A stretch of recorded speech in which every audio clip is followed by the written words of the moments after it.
I do not believe you. You have made so many promises in your term in the government.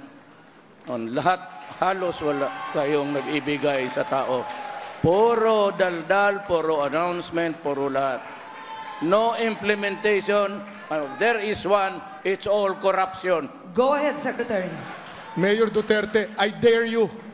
Kung may mapakita akong tao, pangalan, ospital na talagang natulungan sa Davao City, ikaw ba'y aatras? Kasi yan ang parating pattern ni Mayor Duterte. May sasabihin siya na walang katotohanan. Tapos kung tatapatan mo ng datos, ng facts, ng katotohanan, biglang iinsultuhin ka, or mumurahin ka, or papalitan niya yung kompensasyon, yung topic.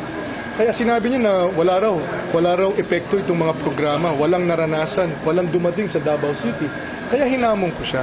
Sabi ko sa kanya, kung may mapatunayan ako, pangalan, doktor, aktual na medical record, at yung mga tao mismo ang magsasabi, aatras ba siya? Kasi ako, kung wala akong mapakita, aatras ako. Sabi naman niya, oo, aatras siya. Kaya bukas, ipipresenta ko sa kanya itong mga patunay na dumating itong mga programang ito sa Davao City. Sir, parang hindi siya sumagot. That's correct. Sir, hindi siya sumagot sa challenge mo. What does it say about it? Kaya sumagot siya, sabi niya, oo. Sabi ko, aatras ka ba? Sabi niya, oo.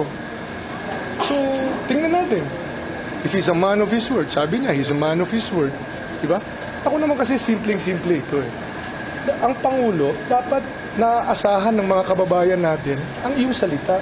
Dahil tiwala ang pinaka-ugat ng ating relasyon sa ating mga kababayan.